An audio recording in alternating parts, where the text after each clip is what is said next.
নারায়ণগঞ্জের সিদ্ধিরগঞ্জে বিএনপির ভারপ্রাপ্ত চেয়ারম্যান তারেক রহমান ঘোষিত রাষ্ট্রকাঠামো মেরামতের ৩১ দফা প্রচারপত্র জনসাধারণের মাঝে বিতরণ করা হয়েছে। শনিবার দুপুরে নারায়ণগঞ্জ সিটি কর্পোরেশনের ৬ নম্বর ওয়ার্ড বিএনপির সভাপতি মোহাম্মদ অকিল উদ্দিন ভূঁইয়া এবং সাবেক ছাত্রদল নেতা ইরফান ভূঁইয়ার নেতৃত্বে কর্মসূচি অনুষ্ঠিত হয়।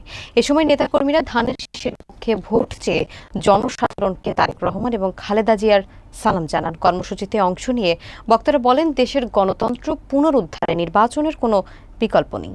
বিস্তারিত থাকছে SH মুন্না খানের প্রতিবেদনে।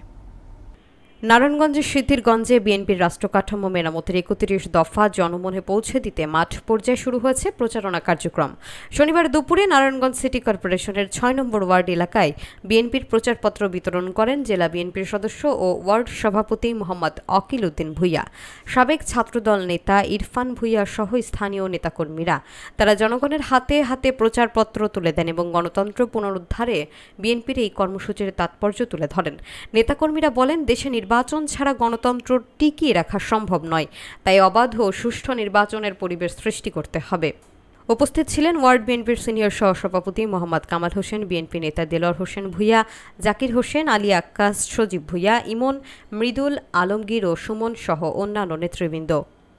যে বর্তমানে দেশে আইন শৃঙ্খলার অবস্থা এবং সামাজিক অবস্থা তত একটা ভালো নয়, তো এই সামাজিক অবস্থা বা আইন শৃঙ্খলা অবস্থা ভালো করার জন্যই দেশনায়ক তারেক রহমান ৩১ দফা দিয়েছেন।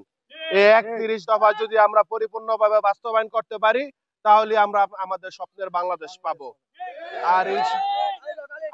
আর যারা এই নির্বাচন নিয়ে গড়িমসি করছে, নির্বাচনের তারিখ নিয়ে গড়িমসি করছে, তাদের সকলের সাথে আওয়ামী ফ্যাসিস্ট জড়িত। কারণ আওয়ামী ফ্যাসিস্ট ছাড়া এই নির্বাচন মানবে না এমন কেউ নেই। যাদের কাছে দেশপ্রেম আছে, জনগণের প্রতি দায়বদ্ধতা আছে, তারাই অবশ্যই নির্বাচন চাবে। কারণ নির্বাচন কেন?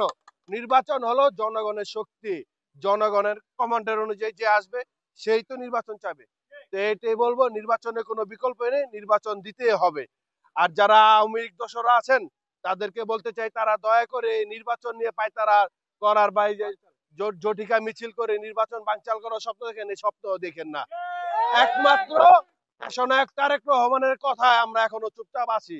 আমরা কিন্তু এখনো বেরোলে দেখতে পারি ৬ নম্বরে যারা আমাদের দেশ নেত্রী বেগম খালেদা জিয়া, আমাদের আগামী দিনের রাষ্ট্রনায়ক তারেক রহমানকে নিয়ে গালিগালাজ করছেন, তারা এখনো দেখি তারা রোডে ঘাটে চলে। আমরা চাইলে অনেক কিছু করতে পারি, কিন্তু কিছু বলি না।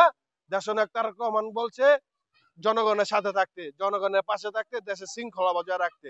তো আমরা বলবো, আমাদের এই নিশ্চুপ, আমাদের এই চুপ থাকাটাকে দুর্বলতা করবেন না।